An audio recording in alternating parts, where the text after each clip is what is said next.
All right, I think we're right at the top of the hour. Should we go ahead and get started? All right, awesome.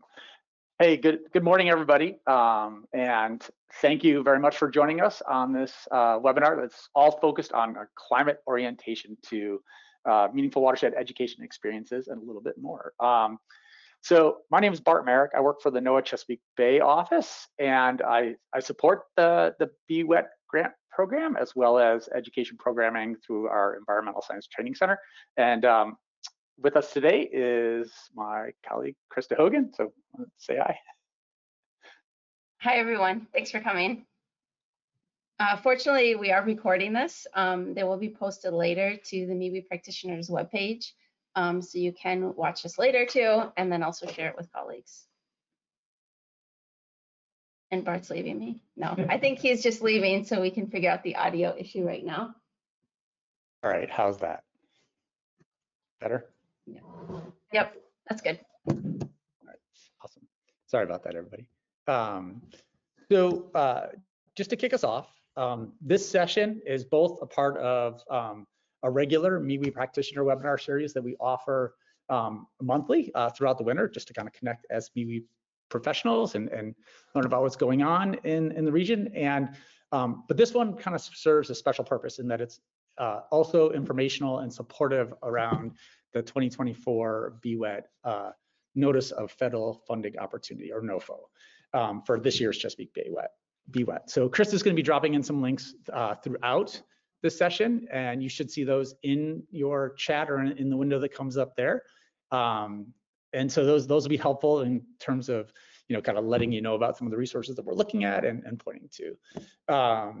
And as this session is focused on climate education, this just realized that this is not a full BWET grant info session. However, there are some recordings of the full BWET info sessions available, and again, like Chris is going to put those in the chat. So thanks everybody for being here with us. Before we really dig in, just a couple housekeeping items to keep in mind. So Chris already mentioned this, that everybody is on mute because of the nature of this GoToWebinar. But if you do have questions that come up or comments that come up, please drop them into the questions box that you'll see there, and we'll address them as we can. And just know, following the presentation, that the slide set that we are using here will come your way, and so you'll have access to that, you know, following the session. And then finally, this webinar, like all the other MWEE practitioner webinars, will be posted on the MWEE practitioner playlist on YouTube. And I think Chris is gonna drop that chat in there right now too. Okay, so we can go ahead and click that next slide. Awesome, thank you.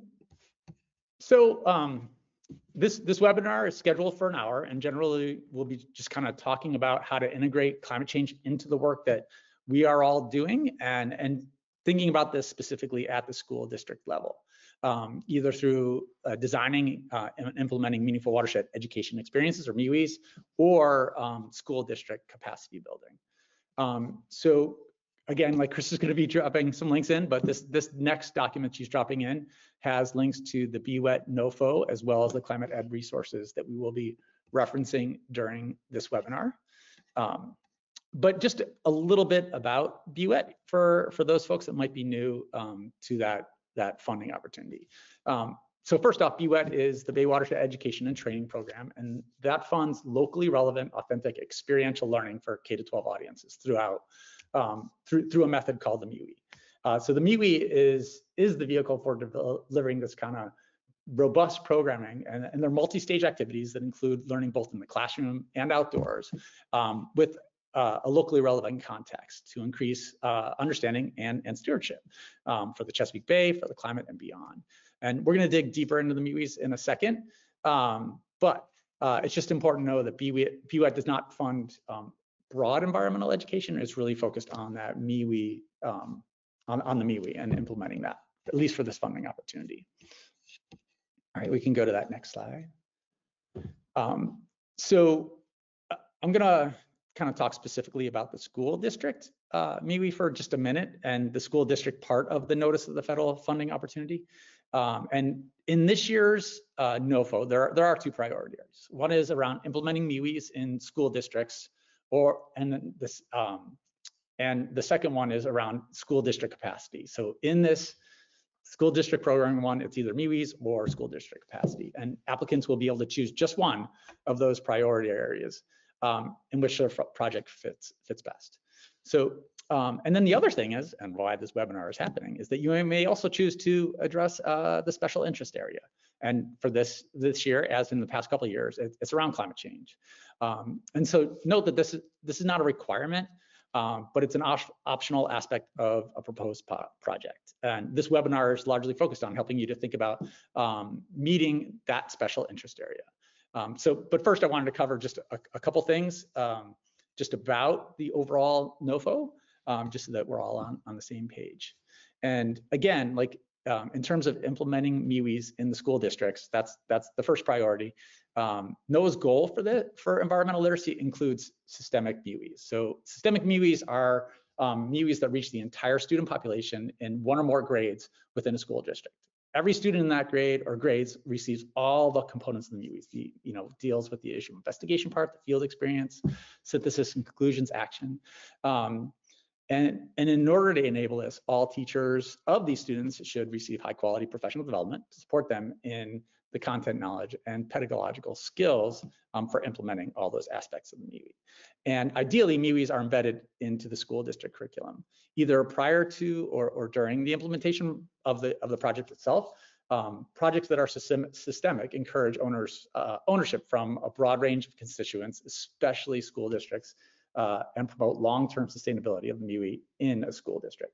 Generally, BWED is not interested in funding MWEEs that won't be sustained beyond the award period. And based on project evaluation data, getting a MWEE integrated into that curriculum is really the best way for that sustainability to occur. And so that's why that is the focus. And that's around the MWEE part. The other priority, school district capacity building. Proposals under this priority seek to enhance the support systems that kind of wrap around the MWEE. But the ultimate goal is the embedding of systemic MWEEs into the curriculum and establishing a sustainable environmental literacy program throughout that school district. This priority area provides funding to support school districts that may lack some of the essential supports in place to build and sustain MWEEs over the 3-year period. And on the flip side, though, some school districts may be on their way to delivering MWEEs, but are looking for ways to make them more sustainable, more embedded, more robust, and may find this capacity building focus helpful for cementing environmental literacy into the way the school district actually just does business, right? And so if you've looked at this priority, though, in previous years, you'll note that there's a much stronger focus this year on the development of environmental literacy plans. Specifically, the NOFO states successful proposals under this priority will result in a documented plan or strategy that explicitly outlines how environmental literacy efforts, including MWEEs, will be advanced within the school district in a systemic, equitable, and sustainable way.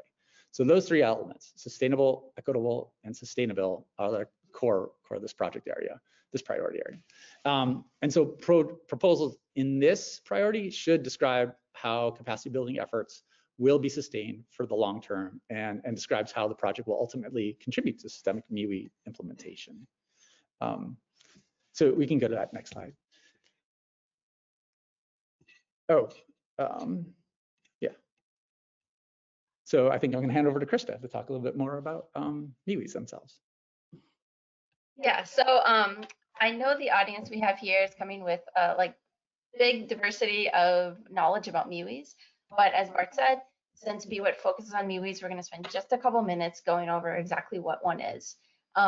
Please be sure that if you're thinking about applying for BWET, to look closely at the NOFO, or that Notice of Funding opportunity, because there's links within it that link to the MWEE guide itself and also the MWEE 101 course, and really goes through what a MWEE is, knowing that you should be hitting all the different parts of the MWEE in your proposal for BWET. So in general, MWEEs are built off of best practices. It's a learner-centered experience where students are looking at a local environmental issue, they're investigating it, and they take that evidence to then inform an action that they take on that environmental issue. So in real sense, MWEE is project-based learning, and it should not be considered as something extra, but rather it should be enhancing the learning objectives and the curriculum that are already happening in the classroom. And again, to reiterate this, all the BWET projects support MWEE implementation, no matter which of the priorities that you choose. So it's important to keep an eye on like the ultimate goal of implementing a MWEE when you're writing your proposal, right? Maybe it's not happening right away, but you're working towards that MWEE implementation.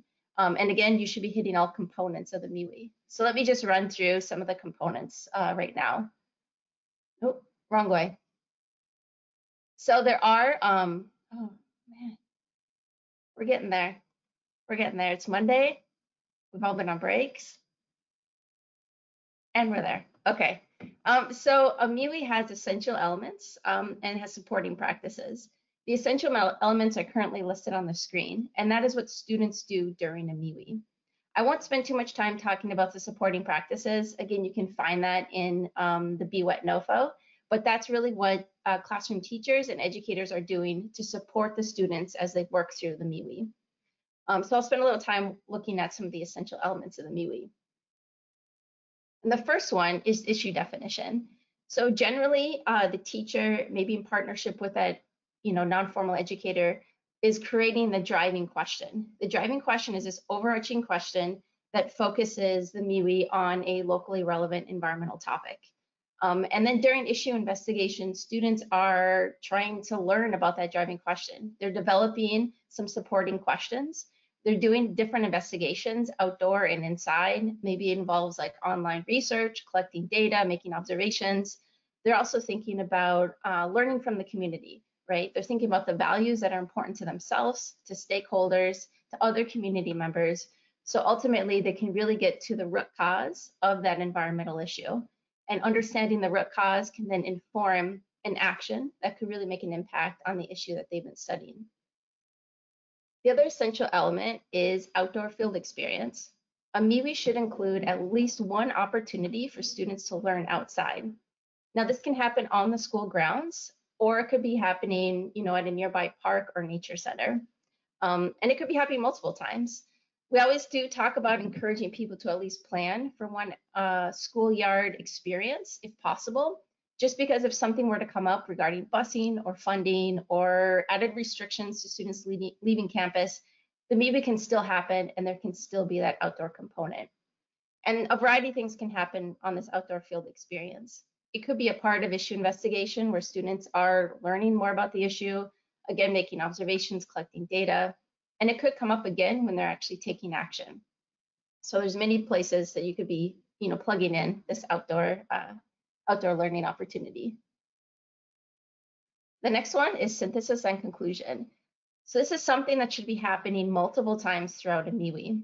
This is a time where students reflect on what they've learned.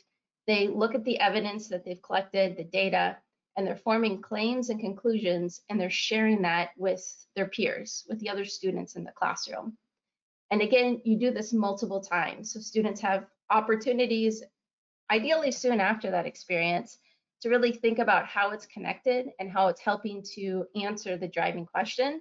And then they'll take all of these conclusions they've developed and they've learned from their peers during the MWEE, and that is what used to inform the environmental action.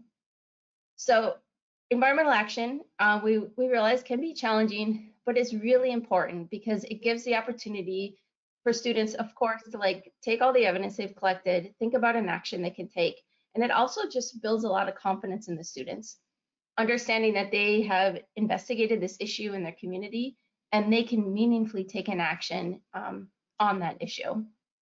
When we talk about environmental action, generally we talk about 4 different types of buckets. And again, these, you can learn about these in the in the educator guide to MWEEs, which are listed in the NOFO.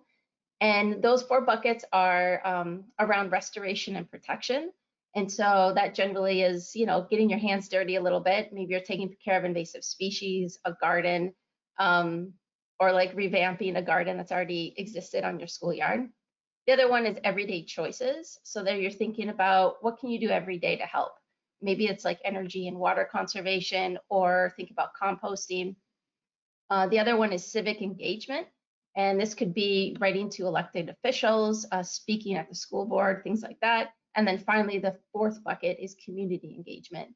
And this maybe involves like getting active on social media, or, creating PSAs that you can share with fellow community members.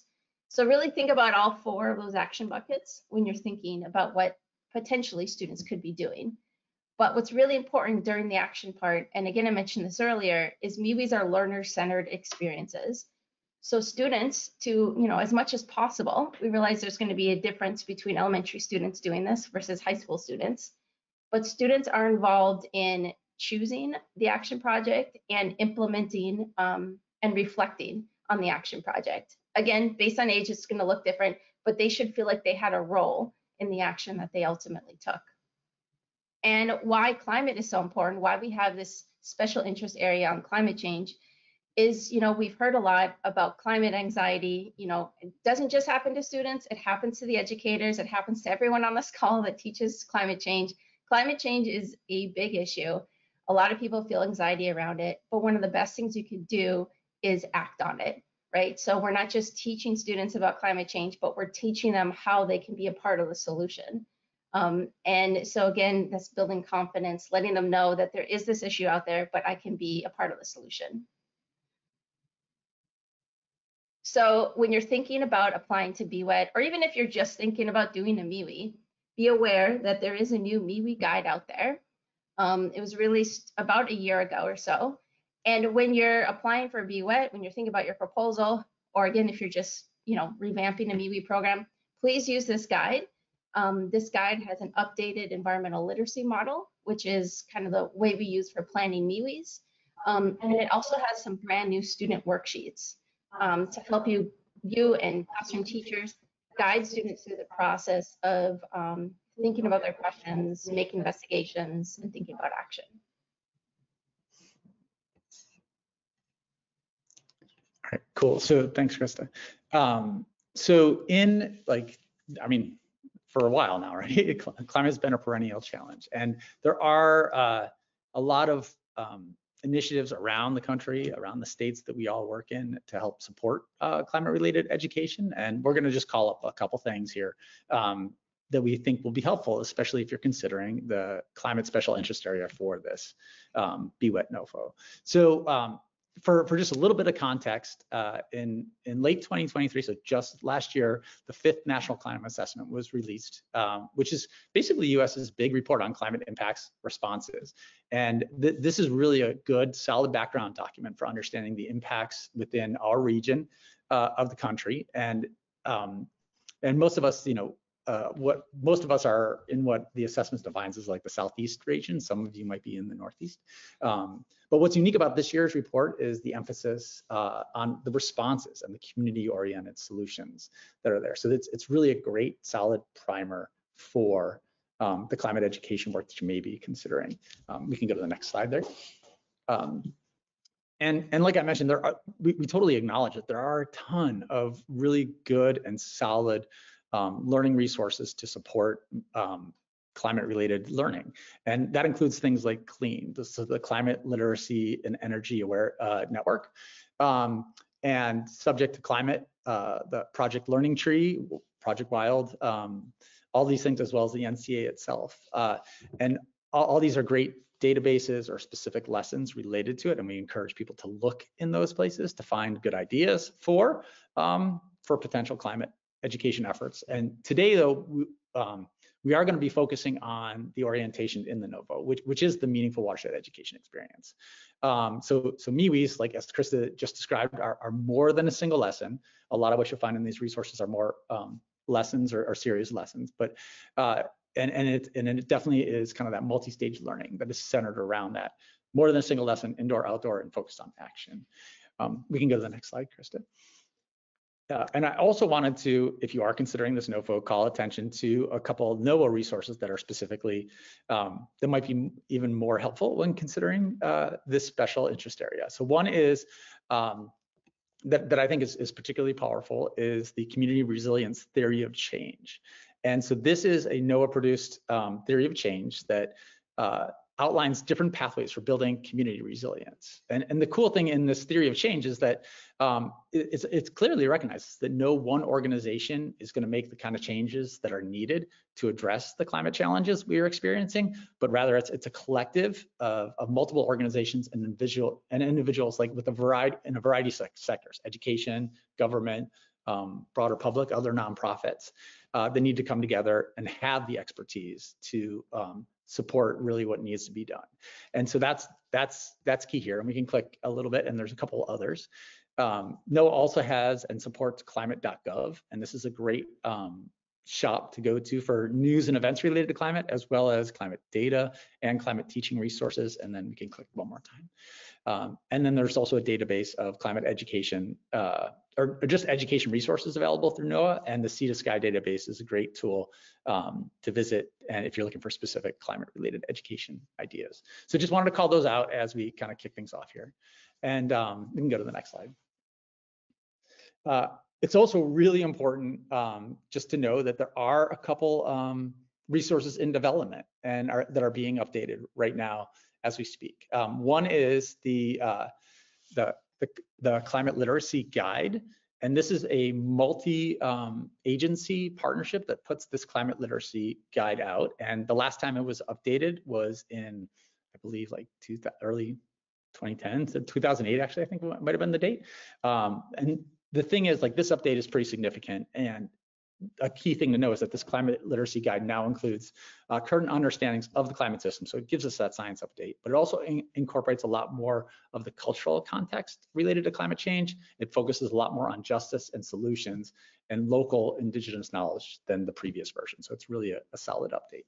And then MWEE, so the North American Association for Environmental Education, creates these guidelines for excellence. And they're currently working on right now the Empowering Climate Change Action guidelines for excellence. And that should be coming out. Both of these things should be coming out in the spring. And, you know, a little late for the NOFO to inform the NOFO, but will be good to help with that implementation piece down the road.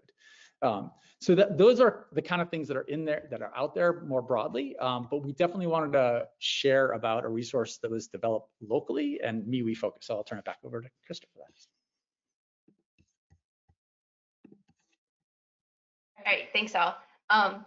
So for those that you joined late, we're bummed to learn that you can't use chat in this webinar feature, because this is the moment where I was hoping to get kind of a little pulse check on the audience out there, because it is exciting to see that we have 72 folks on the call. But I'm going to spend some time talking about some of the climate resources that are coming out of our office. And my question to you all, and we can just do this in like a silent reflection, is I know in the room there is a lot of experience. Many of you have been teaching climate change for multiple years. And just think back to the resources you've used or maybe just reviewed. And has there been any type of shift in just the past couple years in what you've been seeing out there regarding climate change education? You know, maybe it's the quantity or maybe the content that they focus on. So just kind of keep that in the back of your mind, because it kind of leads into what I'm going to be talking about next. And in the back of your mind, also think about, you know, when you've been seeing and searching out for climate change resources, is there something that you often find missing? Like, oh, I really wish they would have focused a little bit more on this. And we invite you again to keep that in the back of your mind. And it leads me all into sharing about what an intern worked on this summer. So Claire Burnett came to us from Dickinson College. She actually since graduated like this past month or so. But she spent the summer, we asked her to look for climate change curriculum from across the country, like what is available out there. And a lot of our question came from the fact that a lot of the stuff we were finding, you know, when we were thinking about sharing resources with folks, is they're focused on like just activities, like activity length, or maybe a single lesson. And we wanted to know what is out there to support like a curriculum on climate change. So she spent a good chunk of the summer doing a variety of online resources or research, coming up with a list. Ultimately, she also did speak to 33 experts from across the country to continue developing this list. So she spent quite a bit of time just getting this list going. Bart, if you want to share our like document, once again, there's actually a spreadsheet in that document, again, that has the links to everything we're talking about today. That is Claire's Excel sheet. And it lists all the resources that I'm going to be going over. So you can have access to all that. So in addition to doing this inventory, we also told her, you know, like while you're researching, while you're talking with people, come up with a way to evaluate the curriculum that you do find. So we can think about, you know, what is missing, how good it is in hitting some of the topics we've been hearing so much from our community. And again, since we're focused so much on MWEs, especially with the BWET, we wanted to make sure there was connections to the MWEE framework. So when I went over the MWEE background, I talked about the essential elements, which are listed at the bottom of the screen in green. Again, that's what students do. The top ones are supporting practices, and that's what teachers and educators do to support students through the MWEE process. And again, you can look at all of this on the BWET NOFO. And so what she came up with for the evaluation was, of course, we want to make sure that anything is aligned to standards. And that makes a direct correlation to the learning integration of the MWEE, right? Again, I said MWEE shouldn't be something extra, but it should be supporting the learning objectives and the standards that the teachers need to meet. We also wanted to make sure it was student-centered, right? So students have a voice and are directing some of the learning. There's also that social emotional learning component.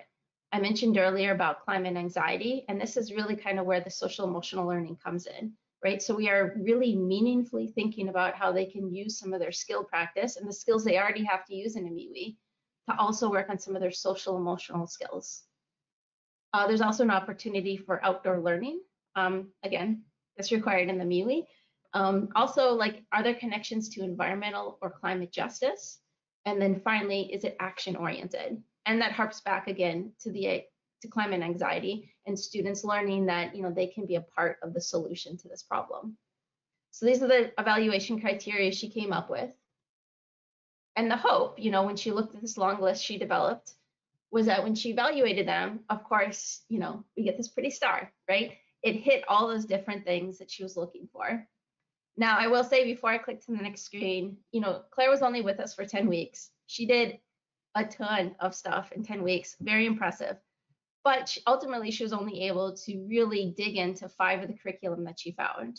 So this is just like a preview. But of the 5 that she found, you know, all together, she did find that they all did a really good job at aligning to standards. So that's great, right?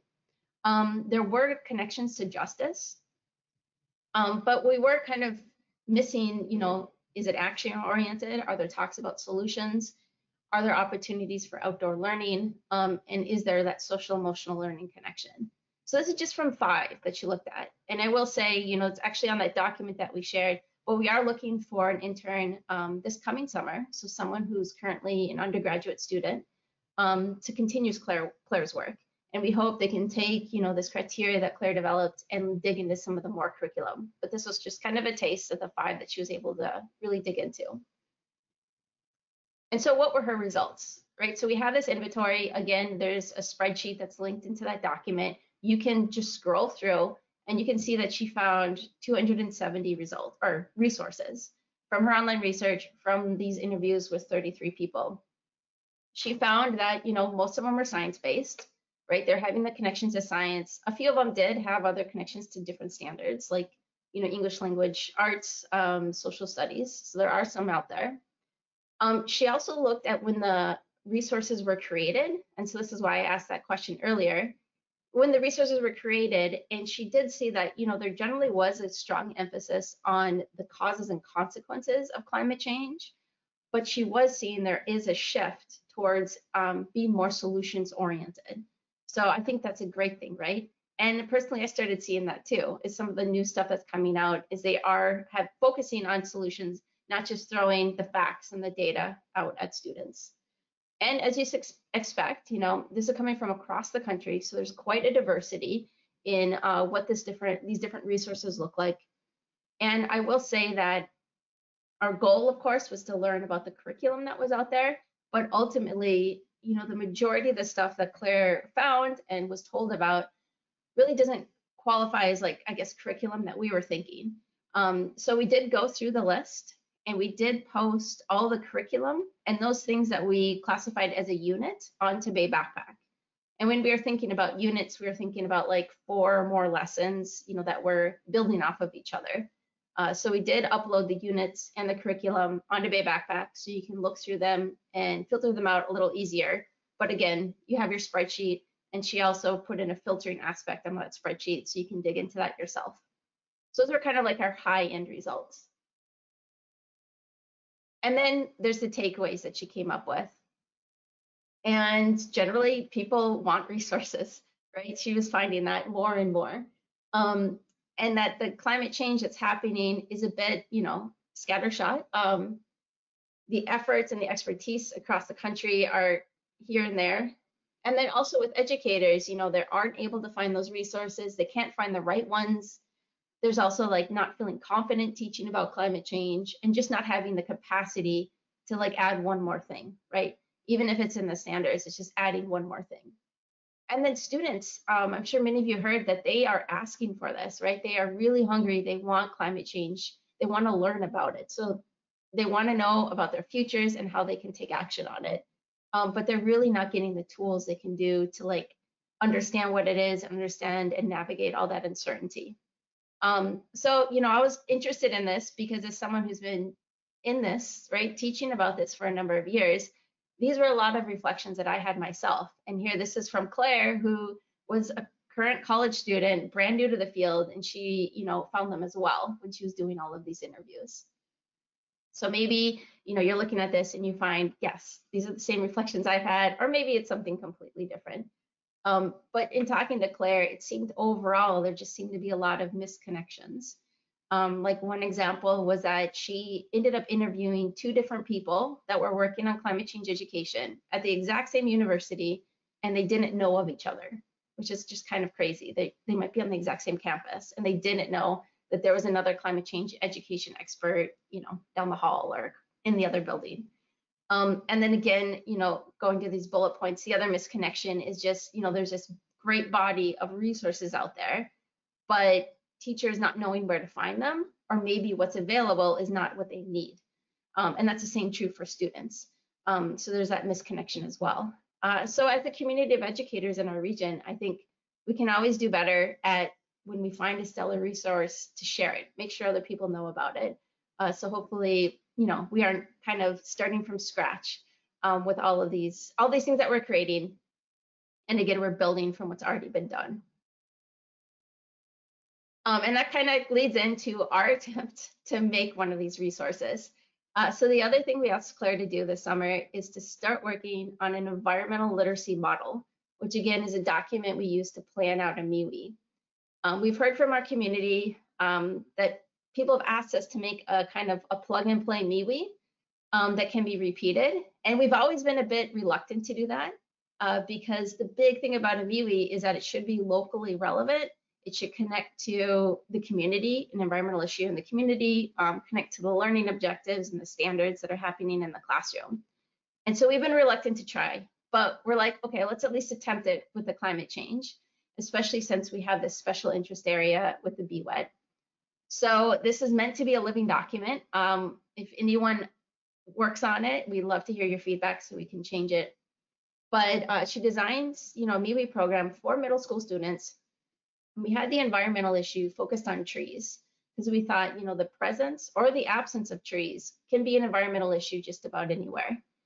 And the overarching driving question to guide this MWEE is, how do trees mitigate climate change and support community resilience in our local community? Right, so this is our attempt at like a MWEE program that people can kind of take and choose. So think of this as a MWEE choose your own adventure. It is not prescriptive, right? There's a lot of, it looks different than a lot of ELMs because there's a lot of linked resources in here. Idea being that you choose the ones that make sense for what you're teaching and the time that you have. I will say this MWEE was not designed to teach climate change. There's this expectation that students come in and they have background knowledge on climate change. But there is a section in background learning, and that's just idea about refreshing students on what climate change is. And so they're age appropriate for middle school students. And there's different opportunities, right? There's podcasts, there's videos they can watch, things they can read and explore on their own. We also wanted to make sure that there were social emotional learning connections throughout the MWEE. So again, you can think about what students already need to be doing in a MWEE to understand the driving or the environmental issue and to answer the driving question, but just be really mindful that the skills that they use are also supporting their SEL development. So just one example here is the social awareness. We use Castle's SEL, so they have these different components of what social emotional learning is, and one of them is around social awareness.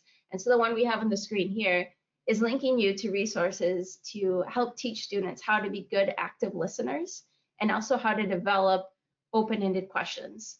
And these are skills that can be used in the MWEE when they're speaking to their peers, when they're talking to community members to understand the environmental issue.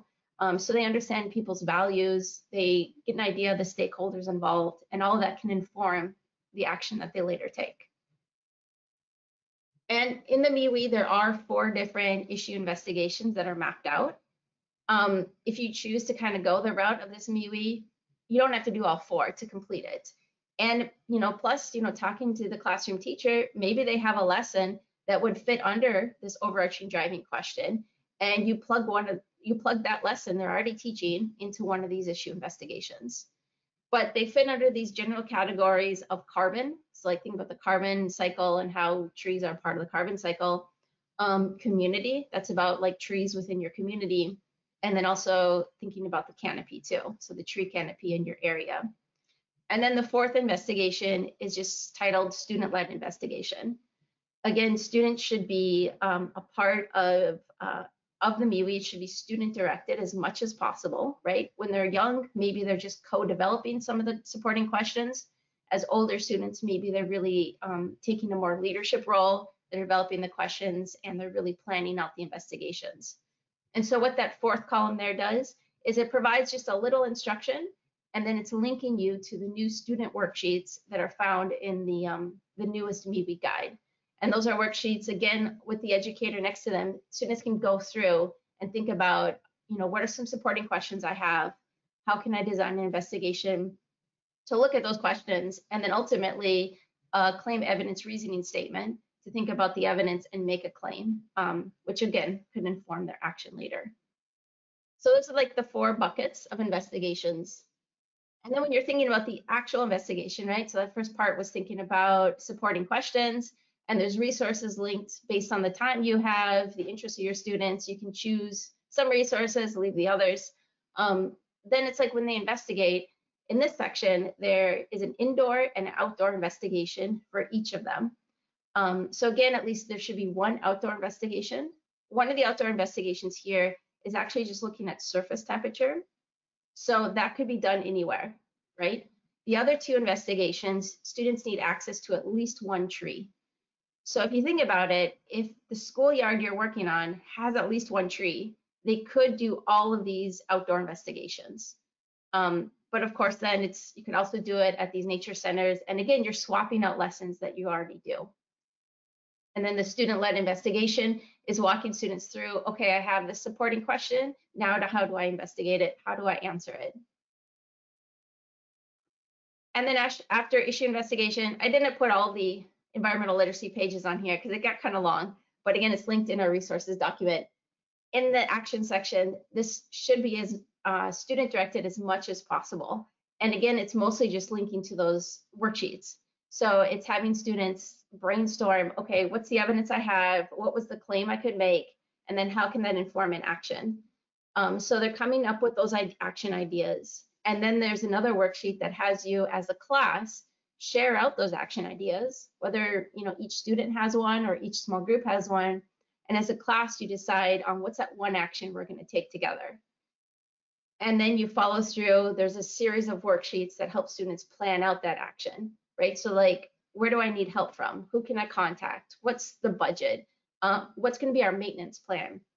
How can we make sure that if we do something like a garden, it continues for years to come? And the idea with those worksheets is, again, you pick and choose which makes sense based on the action project the student selects. And then the last one, in evaluating action, sometimes we hear people when they're planning their MWEE, they're thinking evaluating action is like looking at maybe the data of their action, right? So if students decide to like plant a tree, they're not going to figure out, okay, how much carbon is that tree sucking out of the atmosphere? Or if they're thinking about habitat, you know, how many more butterflies do we see in this area because we installed these plants? That's not what we're interested in. And especially a lot of that data you're going to need years to figure out anyway. But evaluating action is all about students stepping back and reflecting on the action process. And so in this section, there's just some questions to help guide you through this process of students reflecting on how did it go? How could it have gone differently? How could it have gone better? So there's just some questions to help you. And then once again, looking back at Claire's research and learning that, you know, a lot of educators don't have confidence in teaching climate change, there is a section there on additional teacher resources. So if teachers want to do a little refresher on climate change, a lot of those resources are the ones that Bart referenced earlier, so they can look into their region thinking about, you know, the causes and consequences of climate change. And then I'm going to highlight two of them listed here. Is many of you on the call are familiar with Chesapeake Exploration, which is where we host the MWEE 101 and the MWEE 201 course. On Chesapeake Exploration, there are also two courses that are focused on climate change. And so just like the MWEE courses, they're free, they're self-paced, and you have continuing education credits available for some states. The first one there is called Teaching Climate Change. That takes you from the very beginning. It talks about the evidence of climate change, what is happening, what's happening in our region, what we can expect, but then also leading through to solutions. And throughout that course, participants are developing a story based on something locally relevant, right? So maybe they're focused on an organism, a habitat, an event, and they're talking about how climate change has impacted that thing. And if the idea is this is a story you could then share with your students, and it could be the basis for MWEE. The other one on there is called Data Tutorial Climate, and that's just a series of mini tutorials around websites that have climate data. And so it introduces you to that website, and it just walks you through some basic navigation, right? So you're thinking about a question, how can I get some climate data on this? And the goal of this is you to think about, be introduced to a variety of tools online, and then what of these data tools can you then use with your students so they can get some of that, you know, real-time climate data. So I talked a lot. It's a lot out there. Again, I'm sad there's not a chat, but please post any questions that you have in there, and we'll spend some time at the end of the webinar too trying to answer some of those questions. But I'm going to now pass it off to Bart. Oh, I'm sorry. Before I let Bart talk, someone said, can you supply the link to the climate assessment here? I'm not sure which one. I dropped the National Climate Assessment in again, and just there's a couple questions in the question thing just about where can you find these resources like Claire's Elm, the inventory, and things along those lines. And the document, the Google document that has been shared like a couple times, and I think it should have like the title "Be Wet and Climate Resources," like that's in the chat. That document has it there. And then under the climate inventory and courses is where you're going to find the stuff that Krista was just talking about. My favorite place to go is the Bay Backpack blog post, linked from there to kind of see the story that Krista just shared, and then direct links to the inventory, to the MWEE Claire created, and those kind of places. And then there was one other question that there's a few, and Krista, I'll let you go through those questions too if you have another set of answers or other answers there.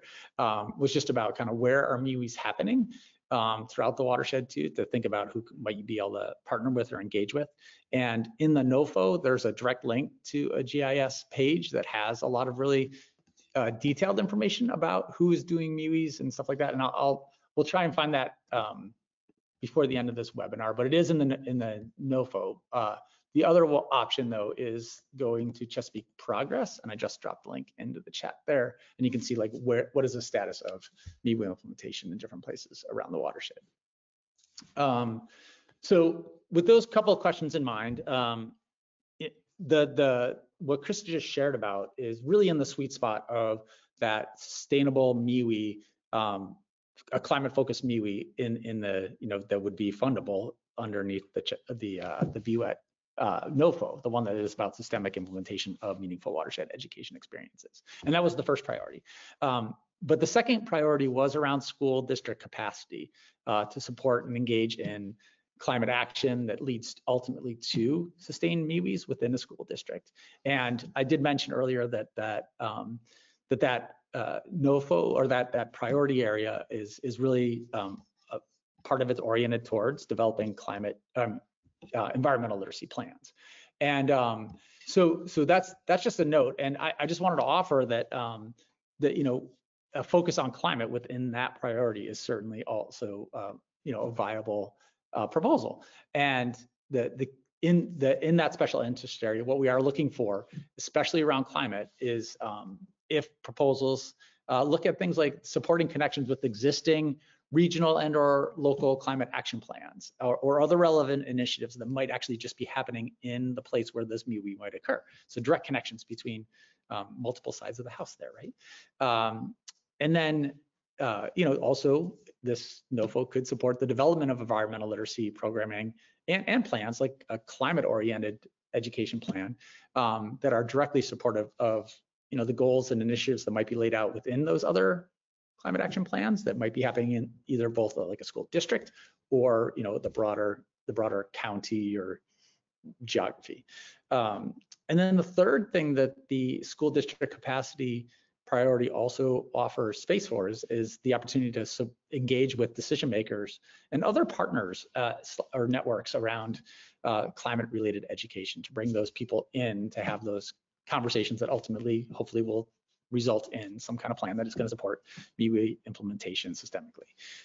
So that is all kind of within bounds of the district capacity priority of the NOFO. And a couple things that we wanted to offer that can help orient us to that is where I'm going to go next. So, Krista, if you don't mind skipping to that next slide. You may be aware, or maybe it might take some searching, that there are quite a few climate-related plans that exist out there in the states throughout the Chesapeake Bay watershed. I call out here specifically Delaware's, but there's similar plans in Virginia, Maryland, Pennsylvania, District of Columbia, West Virginia, and that they're all valid. But the point is like to find these things and look at them. Like, so for example, Delaware's plan has a lot about in it about minimizing greenhouse gas emissions by focusing on renewables, efficiency, transportation. And so those are all like the mitigation efforts that they're looking to implement in Delaware. They also want to maximize resilience, like through regulations and management plans, but education, I would encourage or suggest, is a key resilience strategy although maybe not named specifically in Delaware's plan, is still a really important part. I also have up here Montgomery County's climate action plan. And, again, like they're looking to both mitigate greenhouse gases that might be emitted from the county. Actually, they want to do it by 80% by 2027 and 100% carbon-free energy in the county by 2035, at least in the municipal space. But they also, in this county-based climate action plan, call out the role of education to support both sustainability of these efforts and resilience for some of those changes that might be coming as a result of the climate change we've already bought into. And then thirdly, I list up here is Prince George's County Public Schools Climate Action Plan. And so this is a great example of what kind of a climate-oriented environmental literacy plan might look like, and this is their climate action plan. And in this plan, they're looking at things like supporting environmental justice through climate curriculum, training, and partnerships, definitely reducing the carbon footprint of Prince George's County Public Schools, buildings, food systems, all that sort of stuff. And they're also, like, the school system itself is looking at really leading by example in terms of how they manage their carbon emissions, how they support more equitable and just learning, and doing that all kind of from that school-based perspective. So students, as well as the faculty and stakeholders, connected to the schools, will, hopefully learn from all that. And so these are all examples of potential plans that one might connect to as part of this element of the NOFO, or this priority. And we can go to the next, Krista. And they're also like on a national level, there's some really good work that's been happening out there to uplift how school systems, school districts are, how they might connect to solutions around climate change. And supporting, so one of those that I'm going to mention is K-12 climate action. And if you haven't heard about this before, this is a national organization focused on recommendations for school districts, and their climate action plan is focused on recommendations for school districts to develop their own local K-12 climate action plan that focuses on reducing environmental impact of their schools, adapting and building resilience to climate impacts ahead of the ones that might come, and supporting teaching and learning to empower the rising generation to succeed in the clean economy and lead sustainable, resilient, and equitable society. So this climate action plan is a great roadmap for anybody that might be considering proposals under this priority. I'll also note that they do have this educator advocacy toolkit, and although we can't, advocate directly for anything here, but what it does is it does lay out some really effective communication points and things that students might be able to use to learn about kind of what actions are being taken or could be taken to address climate challenges on a school district level. We can go to the next slide, Krista. Similarly to K-12 climate action, and actually kind of builds on it, is Undaunted K-12. And this is another great resource, again, listed in that sheet of links that we shared with everybody, that does look at what policies might be effective or are effective in addressing climate-related challenges, and looks at them from like a school perspective, looks at them from a school board perspective, and again, really helpful stuff. And the other thing about K-12 or Undaunted K-12 is that they have a list of model district policies and plans. So they keep and maintain this list so that it's a great reference for anybody that might be interested in looking into how they might develop a climate action plan within their district. So I encourage people to check out Undaunted, and they have some cool videos there too as well, and you can join and sign up and learn more. And the other thing that they have done a nice job of, as well as K-12 climate action, is saying like, hey, there's money out there, and maybe not through BWET is just one support, right? But there's others like through the Inflation Reduction Act, and there's substantial amounts of funding out there to help communities address the climate-related challenges that they are experiencing, both in terms of mitigation and resilience. And that's something that school systems are looking at, but these are specific resources for what schools might specifically look at if they're going to dig in here. Okay, and we can go to that next slide there, Krista. And then the final resources that I wanted to draw your attention to support this priority of the NOFO is the North American Association for Environmental Education's Coalition for Climate Education Policy. And so this effort by NWEE, one of the it's a nonpartisan network of education stakeholders from around the country, right, that are all working to advance climate change education and ensure that the education engagement are part of the toolbox of solutions, right, that we use to build a more resilient communities, as well as advance justice, equity, and create a climate-ready workforce. So there's a whole suite of things within this this resource, and it includes things like tools to support our communication around climate-related ed, policies of climate education efforts throughout the country. That there's ones for Maryland, there's ones for Delaware and Pennsylvania in there, I think. So they're worth looking at just to kind of see what's been laid out there. They also have district policy summaries. So that, again, what are districts calling for? Like the one I explained about Prince George's County, and a whole bunch of other case studies that one could use as references for thinking about how they might structure climate, environmental literacy plans that are inclusive of climate-related interests there. So I just wanted to, in this, thinking about the MWEE that Krista described as kind of a good reference point for the priority 1 within the Bay Watershed Education and Training NOFO, and some of these resources as being good reference points if you're thinking about priority 2, the school district capacity building priority within that NOFO. So I think, where are we at? Is there another slide? I think what we'll kind of just have a few minutes left, but I think what we'll do here is like, this is we just wanted to kind of call out a couple upcoming opportunities, you know, for kind of expanding your climate education toolbox that may be that are out there. So one is when it comes to creating an environmental literacy plan or a school district environmental literacy plan, there's a webinar coming up on at the end of February. Sorry, the beginning of February. And so similarly, it's a MWEE practitioner webinar that you're welcome to join us on. There's also an internship that Krista mentioned earlier. So if you have undergraduate students in your community that you work with, we would love it if you would share that opportunity with people. And I think Krista might be dropping that link in there in a second.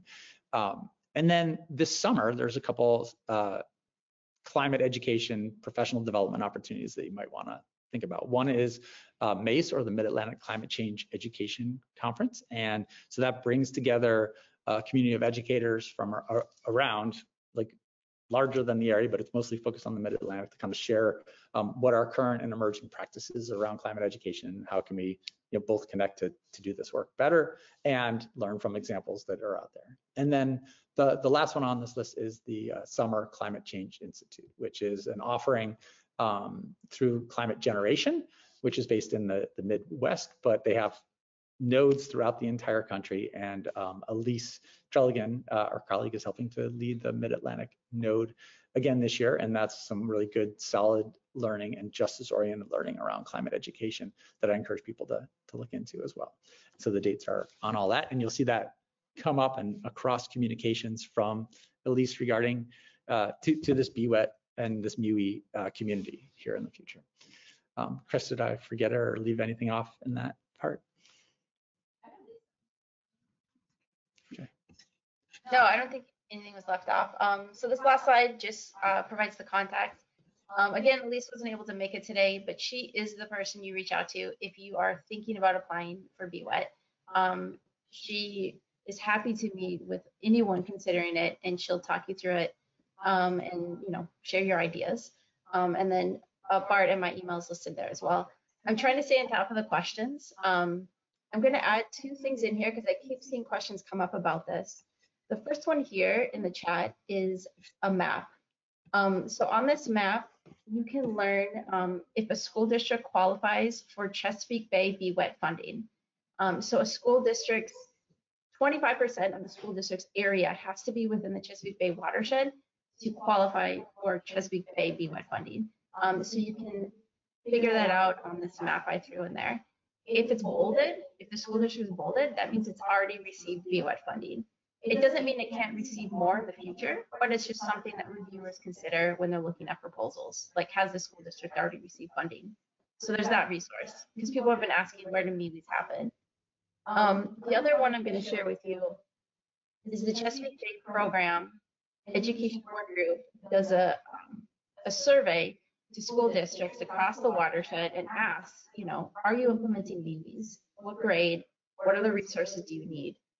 And if you go to the work group's website and you scroll down to publications, you can look at the regional summary, but you can also look at the different states, and the state reports will list out the school districts that responded.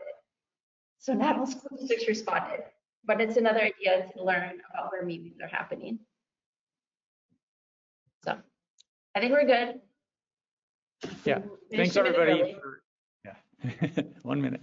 Thanks everybody for joining us, and really hope you have a good rest of your day and your weeks, and that you consider putting forth ideas for BWET that are really centering climate related education and action. All right, we'll stand by. Feel free to reach out outside of this if you do have any additional questions.